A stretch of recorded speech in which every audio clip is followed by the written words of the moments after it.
Someone bumps into you, and you say sorry. Read that again. Someone walked into you, and your mouth produced an apology before your brain even checked who was at fault. And it doesn't stop there. Sorry to bother you. Sorry. Quick question. Sorry, this is probably a dumb idea. Sorry, I'm 2 minutes late. Sorry, I'll get out of your way. Some people say the word so often it's lost all meaning. A little verbal tick sprinkled over every interaction like punctuation. And everyone around them has an opinion about it. Stop apologizing. Why are you so insecure? You don't have to be sorry, as if it were a simple bad habit, like saying, But people who apologize too much are not weak, and they're not annoying, and that reflex is not really a habit. Here's the part that changes everything once you understand it. When a chronic over-apologizer says sorry, they are very often not apologizing at all. They are doing something much older and much more protective. They are defending themselves. Let me explain what they're defending against, because it isn't the person in front of them. You've heard of fight, flight, and freeze, the 3 classic responses to danger. But there's a 4th one that gets talked about far less, and it's the key to all of this. It's called fawn. The term was popularized by the therapist Pete Walker in his work on complex trauma, and it describes what humans do when fighting or fleeing isn't an option. When the threat is someone you depend on, someone bigger, someone whose mood controls your safety, you can't punch them and you can't run. So you do the only thing left. You appease. You become agreeable, accommodating, small. You smooth things over before they can turn dangerous. And for a child, this works. If you grew up with a parent whose anger was unpredictable, or whose love felt like it could be switched off, you learned fast that being sorry was a kind of armor. Apologize first. Take the blame before it lands on you.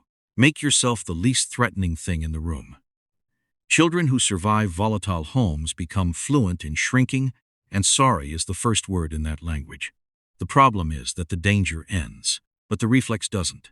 You grow up, you leave that house, you build a life among ordinary, safe people, and the fawn response never got the memo.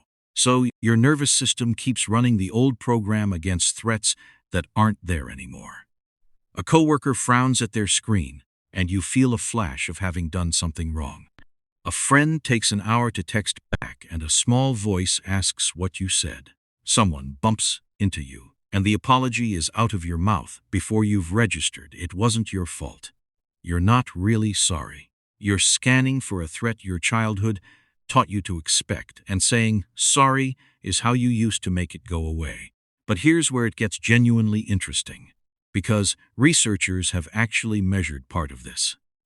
In 2010, 2 psychologists, Karina Schumann and Michael Ross, published a study in the journal Psychological Science looking at why some people apologize so much more than others, and what they found was surprising. The big difference wasn't that some people are more willing to apologize. It was that people have wildly different thresholds for what even counts as something worth apologizing for. In their research, the heavy apologizers weren't apologizing more for the same events. They were perceiving far more everyday moments as offenses in the first place. Sit with that, because it reframes the whole thing. The issue was never that you apologize too much. It's that your internal alarm for "I might have caused a problem" is set far, far too sensitively.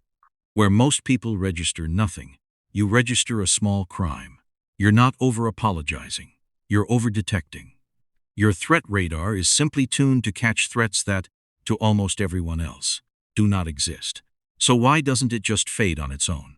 Why does it stick so hard, even when you know you're doing it? Because every sorry pays you a tiny reward. When you feel that flicker of social threat, that low hum of maybe I've done something wrong, it's uncomfortable. The instant you apologize, the discomfort drops, just slightly, relief, and your brain notices. In psychology, this is called negative reinforcement.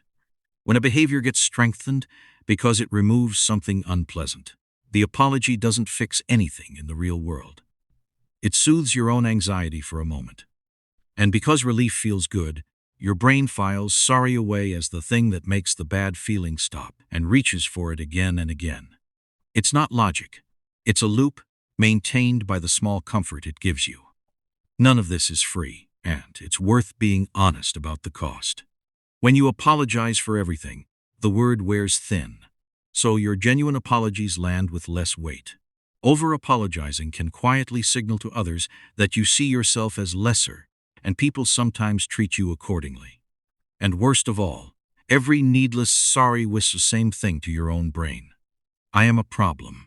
I am in the way. I am something to be forgiven for simply being here. Say to yourself 10 times a day for 20 years, and you start to believe it. But here's the reframe I most want you to hear, because the people who apologize too much get scolded for a thing that is, at its root, beautiful. Underneath the reflex is not weakness, it's attentiveness. You apologize constantly because you're deeply, almost painfully aware of other people, their comfort, their moods, the space you might be taking. You would rather absorb 100 imaginary faults than risk causing one real bit of harm. That is not a character flaw. That is empathy that got stuck in the on position, a kindness so strong it forgot how to switch off. The goal was never to feel less for others. It's just to stop charging yourself a tax for the crime of existing. So, if this is you, try one small thing. The next time the word sorry climbs up your throat for no real reason, swap it for thank you. Instead of sorry I'm late, try thank you for waiting. Instead of sorry to bother you, try thank you for your help. It points the same kindness outward, but it stops quietly apologizing for the fact that you exist. You'll be amazed how often the apology was never needed at all. Because the truth is, you don't owe the world an apology for taking up space in it. That old reflex kept a younger, smaller version of you safe once, and it did its job well. But you're not in that house anymore. The danger is gone, and the part of you that's been saying sorry your whole life is finally, quietly, allowed to retire. If this hit home, go ahead and subscribe. It genuinely helps the channel. And if you want to support these deeper dives, hit the join button to become a member. I'll see you in the next one.